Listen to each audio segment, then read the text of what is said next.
வணக்கங்க. கும்பராசியில் பிறந்தவங்களுக்கு இந்த 11th ஆகஸ்ட் 2016 குரு பகவான் உங்களோட ராசிக்கு 7ஆம் இடத்திலிருந்து 8ஆம் இடத்துக்கு மூவ் ஆகிறார். அவர் 2017 12th செப்டம்பர் வரைக்கும் அதே கன்னி ராசியிலே தான் இருக்க போகிறார். இதுக்கப்புறம் 2017 ஜனவரி 27 அன்னைக்கு சனி பகவான் விருச்சிக ராசியிலிருந்து தனுர் ராசிக்கு ஜூன் மாதம் 21ஆம் தேதி 2017 வரைக்கும் இருக்க போகிறார்.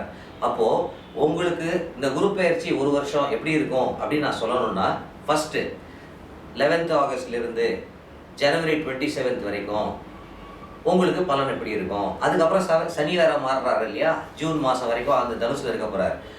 அந்த பலனும் இந்த குருவோட பலனும் எப்படி இருக்கும்னு 2 ஹாஃபாக சொன்னாதான் ஓரளவுக்கு அது கரெக்டாக இருக்குங்க. சரி, ஃபஸ்ட்டு ஹாஃபை நான் சொல்கிறேன். அதாவது இது நாள் வரைக்கும் 7ஆம் இடத்துல குரு இருந்தார். 7 இருந்த குரு உங்களுக்கு அதாவது அதுக்கு முன்னாடி இருந்த தேக்க நிலையை விட ஒரு ஆவரேஜ் ஒரு flow in terms of your financial life or in terms of your career அதெல்லாம் கொடுத்துருப்பார். ஆனால் மிகப்பெரிய வெற்றியை கொடுத்து நம்ம யோகத்தை கொடுத்தாரா அப்படின்னு பார்த்தோம்னா அந்த அளவுக்கு பலனை அவரால் கொடுத்துருக்க முடியாது. உங்களோட வருமானங்களும் உங்களோட செலவினங்களும் கரெக்டாக டேலி ஆயிருந்திருக்கும். பெரிய அளவுக்கு நமக்கு யோகங்களை பண்ண முடியாத ஒரு சூழல்கள் இருந்திருந்திருக்கும். கல்யாணம் ஆகாதவங்களுக்கு கல்யாணம் ஆயிருந்திருக்கலாம், நல்ல யோகங்கள்லாம் இருந்திருக்கும். சரி, பொதுவாக எல்லாரும் என்ன சொல்லுவோம்னா, அஷ்டமத்து குரு அது சரி கிடையாது அப்படின்னு சொல்லுவாங்க. அஷ்டமத்து குரு சரி கிடையாதுங்கிறது ஒரு பொதுவான பலன் தான், தயவு செஞ்சு புரிஞ்சுக்கோங்க. அஷ்டமத்து குரு கும்பராசிக்கு எப்படி இருக்கும் அப்படிங்கிறது இருக்கு. இப்போ மீன ராசியில் இருக்கவங்களும் அஷ்டமத்தில் குரு வரும், மகர ராசியில் பிறந்தவங்களும் அஷ்டமத்தில் குரு வரும், எல்லாருக்குமே ஒரே பலனாக வரும். அப்போ வராது. கும்பராசிக்கு பிறந்தவங்களுக்கு அஷ்டமத்தில் குரு வரும் பொழுது அவங்களுக்கு எப்படி அமையும்? ஃபஸ்ட்டு ஹெல்த்தை பற்றி சொல்கிறேன். ஹெல்த்தில் உங்களுக்கு எந்த ஒரு பிரச்சனைகளும் வராது. ஆனால் குருங்கிறவர் வயரை கண்ட்ரோல் பண்ணக்கூடியவர், லிவரை கண்ட்ரோல் பண்ணக்கூடியவர்.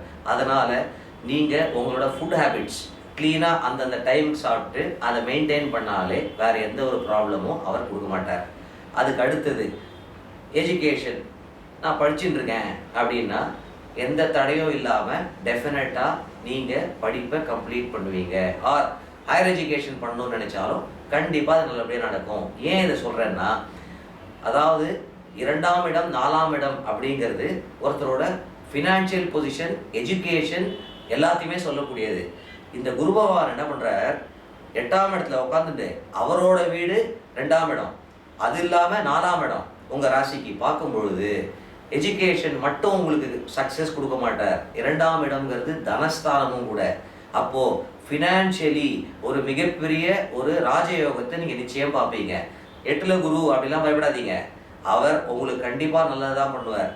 4ஆம் இடத்தை பார்க்கறதுனால ஃபினான்ஷியல் ஃப்ளோ அதிகமாக இருந்ததுன்னா ஒரு வண்டி வாங்குவீங்க, இல்லைன்னா ஒரு கார் வாங்குவீங்க, இல்லையா ஒரு இடம் வாங்குவீங்க, இல்லை இடம் இருந்தால் வீடு கட்டுவீங்க. இந்த மாதிரி யோகமான காலங்களாக தான் அந்த குரு உங்களுக்கு கொடுப்பார். ஏன்னா ஆல்ரெடி உங்கள் ஜாதகத்துக்கு சனி பகவான் 10ஆம் இடத்துல இருக்கார். அப்போது இந்த ஜனவரி வரைக்குமே 2017 வரைக்குமே ரொம்ப யோகமான காலங்கள் இன் டேர்ம்ஸ் ஆஃப் கெரியராக இருக்கட்டும், ஃபினான்ஸாக இருக்கட்டும், பிஸ்னஸாக இருக்கட்டும். பதவி உயர்வு கண்டிப்பாக சார் நான் இந்த வருஷம் குரு பயிற்சியில் பதவி வரும்னு சொன்னாங்க, பதவி போகாமல் இருந்தது, பட் பதவி வரல அப்படின்னு இருப்பீங்க. ஆனால் டெஃபினட்டாக இந்த 8ல் குரு வரும்போது பதவி உயர்வு வர்றதா இல்லையா பாருங்கள், டெஃபினட்டாக வரும். பிஸ்னஸில் க்ரோத் கண்டிப்பாக அவர் கொடுப்பார். இதெல்லாமே இது வரைக்கும் இருக்க பலன்கள். சரி, உங்கள் பர்சனல் லைஃப் ஏற்கனவே சொல்லிட்டேன், கல்யாணம் ஆகலாம், கல்யாணம் ஆகிடும், யோகங்கள் எல்லாமே உங்களுக்கு அமையக்கூடிய காலங்கள். அதனால் இதை பற்றி பெருசாக பயப்பட வேண்டியது இல்லை. அதுக்கப்புறமா ஜனவரி மாதம் 27ஆம் தேதி சனி பகவான் மாறுறான்னு சொன்ன இல்லையா, 2017 அவர் ஜூன் மாதம் வரைக்கும் 11ஆம் இடத்துல இருப்பார் உங்கள் ராசிக்கு. அது இன்னும் அட்டகாசமான ஒரு யோகமான காலம் அது. அப்போ தொடர்ந்து உங்கள் லைஃப்பில் in all areas of life, அது வீடாகட்டும், வாகனமாக இருக்கட்டும், ஃபேமிலியாக இருக்கட்டும், இப்போ தொழில், உத்தியோகம், என்ன வேணால் நீங்கள் வச்சுக்கோங்க, எல்லாமே இந்த ஒரு வருஷங்கிறது உங்களுக்கு கண்டிப்பாக யோகமான காலமாக தான் நிச்சயமாக அமையும். அதனால் 8ல் குரு இருக்குது, சில பேர் 8ல் குரு சரியில்லையா அப்படின்னா பயப்படவே வேண்டாம், கண்டிப்பாக நீங்கள் நல்லா இருப்பீங்க. இதெல்லாம் தான் உங்களுக்கு இந்த குரு பயிற்சியோட கும்பராசிக்கான பலன். இது இல்லாமல் நான் ஏற்கனவே பல வீடியோஸில் நான் சொல்லியிருக்கேன், அதாவது ராசினா என்னன்னு தெரிஞ்சுக்கோங்க அப்படின்னு. தயவு செஞ்சு தெரிஞ்சுக்கோங்க. ஏன்னா இது வரைக்கும் பலன் சொல்லிட்டேன், ஆனால் இதுக்கப்புறம் நான் சொல்ல போகிறது இருக்கு பாருங்க, இதுதான் நீங்கள் வாழ்க்கையில் கண்டிப்பாக தெரிஞ்சிக்க வேண்டிய ஒரு விஷயம். அதாவது 9 கிரகங்களோட கூட்டு இன்ஃப்ளூயன்ஸ், அதுதான் நம்மளோட லைஃப் அமையும். அப்போது அது எப்படி அதை புரிஞ்சுக்கிறது அப்படின்னா, 12 பாக்ஸ் இருக்குன்னு வச்சுக்கோங்க. 12 பாக்ஸில் இந்த 9 பிளானட்ஸும் வேறு வேறு ஸ்பீடில் சுற்றின்னு வந்துட்டே இருக்கும். மனுஷங்க பிறந்துட்டே இருக்கும். மனுஷங்க இன்னைக்கு பிறக்கல, பல கோடி வருஷமான வாழ்ந்துட்டு இருக்கோம். அப்போ பல கோடி வருஷமாக கிரகங்களும் அந்த 12 ராசின்ற பாக்ஸுக்குள்ளே சுற்றிகிட்டே வந்துட்டு இருக்கு. ஓகே, நீங்கள் பிறகுறீங்க. அப்போ அப்படியே ஒரு ஃபோட்டோ எடுத்துகிறோன்னு வச்சுக்கோங்க. அதுதான் உங்களோட ஜாதகம். நீங்கள் உங்கள் ஜாதகத்தை பார்த்துருப்பீங்க. அதோட பலன் எப்படின்னு உங்களுக்கு தெரியாமல் இருக்கலாம். பட் ஏதோ ஒரு கட்டம் இருக்கும், அதில் ஏதோ சூரியன் போட்டிருக்கோம், சந்திரன் போட்டிருக்கோம், செவ்வான் போட்டிருக்கோம், வேறு வேறு இடத்துல போட்டிருக்கோம். அது என்னன்னு உங்களுக்கு புரியாது. அதுதான் உங்களோட பேஸ். அதிலிருந்து தான் உங்கள் லைஃப் எப்படி அமையுங்கிறத சொல்கிறோம். ஆனால் இந்த ராசிங்கிறது என்னென்னா, இந்த 9 கிரகங்கள் சுற்றிகிட்டே இருக்கும் பொழுது சந்திரன் அப்படிங்கிற ஒரு கிரகம் மட்டும் நீங்கள் பிறந்தபோது கும்பங்கிற ராசியிலே இருந்தார். அதனால் நீங்கள் சொல்கிறீங்க நான் கும்பராசி அப்படின்னு. ஸோ அந்த கும்பராசிக்கு இப்போ குரு மாறுறது எப்படி இருக்கும், போன தரம் ராகு கேத்து மாறிட்டு எப்படி இருக்கும் அப்படின்னு பார்க்குறோம். அப்போது வெறும் சந்திரனை மட்டுமே டிசைட் பண்ணி சொல்லுறதுங்கிறது தான் ராசி பலன். அது பலன் உண்டு, பலன் இல்லைன்னு சொல்ல மாட்டேன். ஆனால் எவ்வளோ தூரத்துக்கு பலன் உண்டு ஒருத்தரோட லைஃப்பில் அப்படின்னு பார்த்தோன்னா 30 to 35% தான் ஒர்க் ஆகும். சரி, இன்னைக்கு 600 கோடி பேர் வாழ்ந்துட்டு இருக்கோம் இந்த உலகத்தில். அப்போது 12 ராசிகள் தான் இருக்குது. அதில் ஒன்று கும்பராசி. அப்போது கும்பராசியில் மட்டும் பிறந்தவங்க இன்னைக்கு இந்த உலகத்தில் 50 கோடி பேர் வாழ்ந்துட்டு இருப்பாங்க. அந்த 50 கோடி பேருமே குரு பெயர்ச்சி இப்போ 8ஆம் இடத்துக்கு வர்றது. அப்போ அத்தனை பேருக்குமே யோகங்கள் கொடுக்குமா அப்படின்னு பார்த்தோம்னா கண்டிப்பாக கிடையாது. ஏன்னா ஒரு சந்திரனை வச்சே தானே நம்ம ராசி பலன் சொல்லிட்டு இருக்கோம். மீதி 8 கிரகம் இருக்கே. ஸோ அந்த 8 கிரகங்களுக்கு வேறு ஃபங்க்ஷனாலிட்டி இருக்கும். ஒரு கிரகம் சுக்கிரனாக இருப்பார், அவர் உங்கள் தொழிலை கண்ட்ரோல் பண்ணுறவராக இருப்பார், ஆர் உங்களோட உத்தியோகத்தை கண்ட்ரோல் பண்ணுறவராக இருப்பார். அவர் எவ்வளோ தூரத்துக்கு உங்கள் ஜாதகத்தில் பலமாக இருக்கிறாரோ அதுக்கேற்ற மாதிரி தான் உங்களோட கெரியர் கிராஃபோ பிஸ்னஸ் குரோத்தோ இருக்கும். இன்னொரு கிரகம் இருப்பார், அவர் என்ன பண்ணுவார், உங்களோட ஃபினான்ஷியல் பொசிஷனை கண்ட்ரோல் பண்ணுவார். அது சுக்கிரன் இல்லாமல் குருவாக இருக்கலாம், வேற ஏதோ ஒரு கிரகமாக இருக்கும். அது ஜாதகத்தை பார்த்தா தான் தெரியும். ஸோ அந்த டோட்டல் இன்ஃப்ளூயன்ஸ் எப்படி இருக்குன்றத பார்த்து, அது இல்லாமல் இப்போ உங்களுக்கு என்ன திசை என்ன புக்தி நடக்கிறதுங்கிறதெல்லாம் எடுத்து, அதுக்கப்புறமா இப்போ இந்த குருவும் மாறுறார் அப்படின்னு ரெண்டும் மிக்ஸ் பண்ணி கொடுக்கும்பொழுது தான் உங்களுக்கு இந்த 35 ராசி பலனும் 65 உங்களோட ஜாதக பலனும் மிக்ஸ் பண்ணி கொடுக்கும்பொழுது தான் you will get clear answer predictions. சரி, அதை எப்படி தெரிஞ்சுக்கிறது? பை காட்ஸ் கிரேஸ் எங்களோட வெப்சைட் yourgoodtime.in, நேராக அந்த வெப்சைட்டுக்கு போங்க. நீங்கள் ஃப்ரீயாகவே ஒரு அக்கௌண்ட்டு க்ரியேட் பண்ணலாம். அதில் உங்களோட நேம், உங்களோட டேட் ஆஃப் பர்த், உங்களோட டைம், பிளேஸ் ஆஃப் பர்த் எல்லாம் அது கேட்கும். பொறுமையாக நிதானமாக கொடுங்க. கொடுத்து சப்மிட் பண்ணுங்கள், வெயிட் பண்ணுங்கள். பை காட்ஸ் கிரேஸ் உங்களோட ஜாதகத்துக்குன்னு ஒரு பலன் இருக்கு இல்லையா, அந்த பலன்கள் உங்கள் பாஸ்ட் லைஃப் எப்படிலாம் இருந்தது அப்படிங்கிறத வீடியோவாக இன்ஸ்டண்ட்டாகவே நீங்கள் பார்ப்பீங்க. 2010 எப்படி இருந்தீங்க, கெரியர் எப்படி இருந்தது, 11 எப்படி இருந்தது, 12 வீடு வாங்கியிருப்பீங்க, 13 இந்த மாதிரி இருந்ததுன்னு உங்கள் ஜாதத்துக்கான பலனை ஒவ்வொருத்தருக்கும் அந்த மாதிரி நான் சொல்லியிருக்கேன். முதல்ல நீங்கள் அதை பாருங்கள். அந்த பாஸ்ட் ப்ரெடிக்ஷன்ஸு ஏன் கொடுக்குறேன் அப்படின்னா, நான் எவ்வளோ தூரத்துக்கு நான் ஜோசியம் உங்கள் லைஃப்பை படித்து வச்சுருக்கேன்னு உங்களுக்கு ஃபஸ்ட்டு தெரியணும் இல்லையா. அப்போது அதை நீங்கள் பாருங்கள். அதை பார்த்து ரேட் பண்ணுங்கள். இவன் எவ்வளோ தூரத்துக்கு கரெக்டாக சொல்லியிருக்கான், எவ்வளோ தூரத்துக்கு கரெக்டாக சொல்லலை அப்படிங்கிறத பார்த்துட்டு உங்களுக்கு என்ன தேவை, உங்களோட ஃப்யூச்சர் தேவை. என் கெரியர் எப்படி இருக்கும், என் ஃபினான்ஷியல் பொசிஷன் எப்படி இருக்கும் அப்படின்னா உங்களுக்கான ஜாதகத்துக்குன்னு ஒரு வீடியோ உங்களுக்கு வச்சுருக்கேன். That is paid service in nominal சார்ஜஸில். இல்லை சார், எனக்கு by God's grace career financial நல்லா இருக்குது, என் பர்சனல் லைஃப்பில் தான் எனக்கு கல்யாணம் ஆகலை, இல்லை குழந்தை பிறக்கலை, இல்லை நான் வீடு வாங்கணும்னு ட்ரை பண்ணுறேன் பண்ண முடியல, இந்த மாதிரியான விஷயங்களாக இருந்தால் உங்கள் ஜாதகத்துக்குன்னு ஒரு வீடியோ வச்சுருப்பேன். அதை நீங்கள் பாருங்கள். இதெல்லாம் உங்களுக்கு எது வேணுமோ நீங்கள் அந்த சர்வீசஸை நீங்கள் எடுத்துக்கோங்க. பட் இதெல்லாம் ஒரு பக்கம் இருக்கட்டும். இதை விட நான் சொல்ல போகிற இன்னொரு முக்கியமான விஷயம் நீங்கள் கண்டிப்பாக தெரிஞ்சுக்கணும். இந்து சம்பிரதாயப்படி கடவுள் அப்படின்னு எடுத்தோம்னா ஒரு கடவுள் கிடையாது, ஏகப்பட்ட தெய்வங்கள் இருக்காங்க. முருகன் இருக்கார், சிவபெருமான் இருக்கார், பெருமாள் இருக்கார், அம்பாள் இருக்கா, தாயார் இருக்கா, எவ்வளோ தெய்வங்கள் பாருங்க. வேறு எந்த மதத்துலையுமே நீங்கள் அப்படி பார்க்க முடியாது. ஏன் இவ்வளோ தெய்வங்கள் வச்சுருக்காங்கன்றதை நீங்கள் கண்டிப்பாக தெரிஞ்சாகணும். அதுதான் என்னோட உண்மையான ஒரு எண்ணமும் அதுதான். அதாவது ஒரு பல தெய்வங்களில் ஃபார் எக்ஸாம்பிள் ஒரு தெய்வம் எடுத்துக்கோங்க. ஏன்னா தெய்வத்தை நம்ம பார்க்குற இடங்கள் எல்லாமே கோவில்கள். இவ்வளோ 1000 கோவில்கள் எதுக்காக இருக்குன்றதை சொல்கிறதுக்காக தான் உங்களுக்கு நான் அதை பேசிகிட்டு இருக்கேன். ஃபஸ்ட்டு இவ்வளோ தெய்வங்களில் ஒரு பெருமாள் எடுத்துக்கோங்க. பெருமாளுக்குன்னு ஒரு நட்சத்திரம் இருக்குது. இப்போ எப்படி கும்பராசியில் பிறந்த உங்களுக்கு நீங்கள் அவிட்டத்துலையோ சதயத்துலையோ இல்லை பூரட்டாதி 1ஆம் பாதிலையோ நீங்கள் பிறந்திருப்பீங்க. அப்போ தான் அது கும்பராசி. சரி, அதில் உங்களுக்கு நட்சத்திரம் இருக்கிற மாதிரி அந்த பெருமாளுக்கும் ஒரு நட்சத்திரம் உண்டு. அதே மாதிரி சிவபெருமானுக்கு திருவாதிரை, ஒவ்வொரு தெய்வத்துக்குமே நட்சத்திரம் உண்டு. தாயாருக்கு உத்திரம், இப்படின்லாம் இருக்கு. அப்போ இந்த பெருமாள் திருவோண நட்சத்திரக்காரர். அப்போ பெருமாள் திருவோணம்னா அந்த பெருமாள் ஒரு பெருமாளாக இருக்காரா பாருங்க. அவரும் ஏகப்பட்ட பெருமாளாக பண்ணிருக்கார். ரங்கநாதர் அப்படிங்கிறோம் ஸ்ரீரங்கத்தில், காஞ்சிபுரத்தில் வரதராஜ பெருமாள் அப்படிங்கிறோம், இன்னொரு இடத்துல போனால் நரசிம்மர் அப்படிங்கிறோம், இன்னொரு இடத்துல போனால் பார்த்தசாரதி பெருமாளுங்கிறோம். ஏன்பா ஒரு பெருமாளை இவ்வளோ பெருமாளாக இருக்கார்?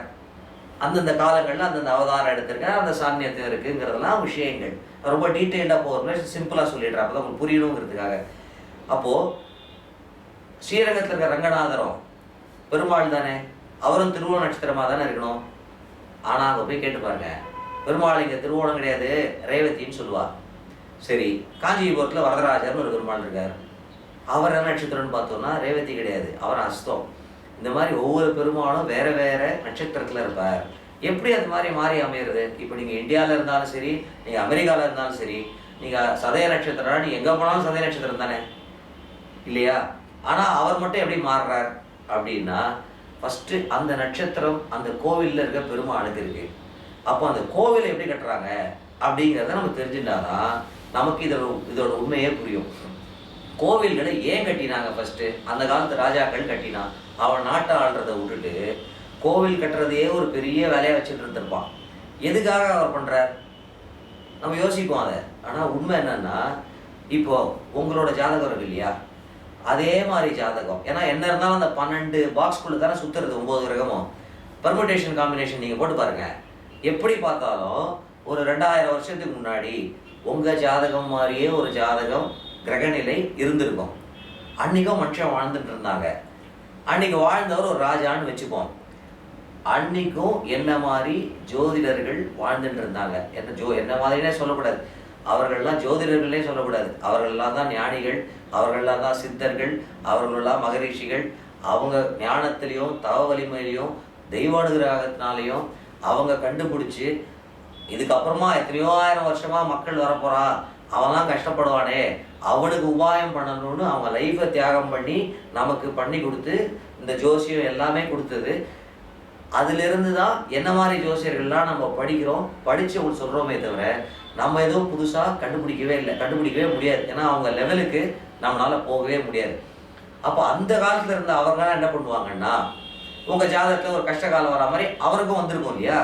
அப்போ என்ன பண்ணுவார்னா, ராஜா உனக்கு இன்னொரு 2 வருஷம் கழிச்சு ஒரு டைம் சரியில்லைப்பா, அப்போ உனக்கு தெய்வ அனுகிரகத்தை நீ ஜாஸ்தி பண்ணணும்.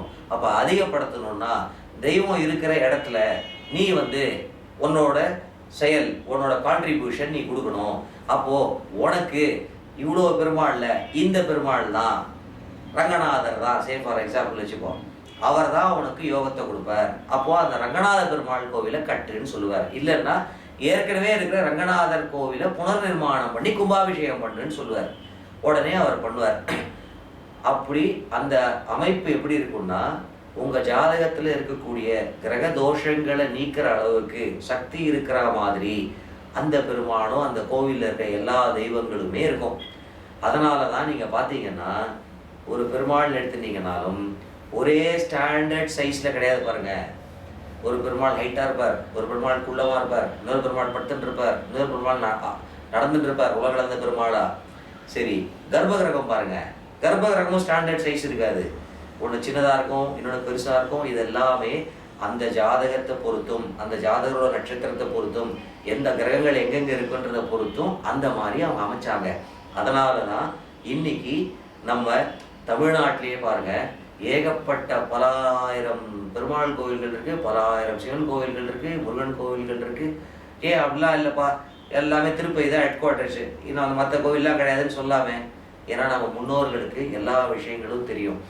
அதனால் அதுக்கப்புறமா என்ன ஆயிடுது, இந்த காலங்கள்லாம் அந்த எந்த கோவில் நம்மளோட ஜாதகத்துக்குன்னு தெரியாமல் போயிடுது. அப்புறம் என்ன ஆகிட்டோம்னா, சரிப்பா நமக்கு குரு சரியில்லை போல் இருக்கு அப்படின்னா, குருக்கு தட்சிணாமூர்த்தியை வியாழக்கிழமை போய் விளக்கு போடுறேன், இல்லைன்னா கொண்டக்கடலை மாலையை சாத்துறேன், அர்ச்சனை பண்ணுறேன் அப்படின்னு நான் பண்ணுறோம். இல்லையா, குருவோட கோவில் ஆலங்குடின்னு ஒரு இடம் இருக்குது, அந்த இடத்துக்கு போயிட்டு வரேன். சனி சரி இல்லையா, சனிக்கு திருநள்ளாறு அப்படின்னு என்னவோ ஒரு கிரகத்துக்கு கோவில் கட்டினதா நம்ம தப்பாக நினச்சிக்க ஆரம்பிச்சுட்டோம். நீங்கள் ப்ராக்டிக்கலி உங்கள் லைஃப்லேயே நீங்கள் பார்த்துருப்பீங்க. இப்போ சனி சரியில்லை அப்படின்னு திருநள்ளாறு போனோம்னா அத்தனை பேருக்குமே பலன் வந்துதான்னு பார்த்தா டெஃபினட்டாக வராதுங்க. அதுக்காக அந்த கோவிலில் இருக்கிற தெய்வம்லாம் ரொம்ப சக்தி வாய்ந்தவர். ஆனால் அந்த சக்தியை அனுகிரகம் கொடுக்கறதுக்கான சில ஜாதகக்காரங்களுக்கு அவர் நிறையா கொடுப்பார். அந்த ஜாதகக்காரர் அந்த கோவிலுக்கு போனார்னா அவருக்கு அந்த பலன்கள் கிடைக்கும். ஸோ அந்த 1000 பேர் போகிறான்னு வச்சுக்கோங்க, அந்த கோவிலில் ஒரு 50 பேர் தான் அந்த கோவில் ஜாதகத்துக்கு ஏற்ற மாதிரி இருப்பார்.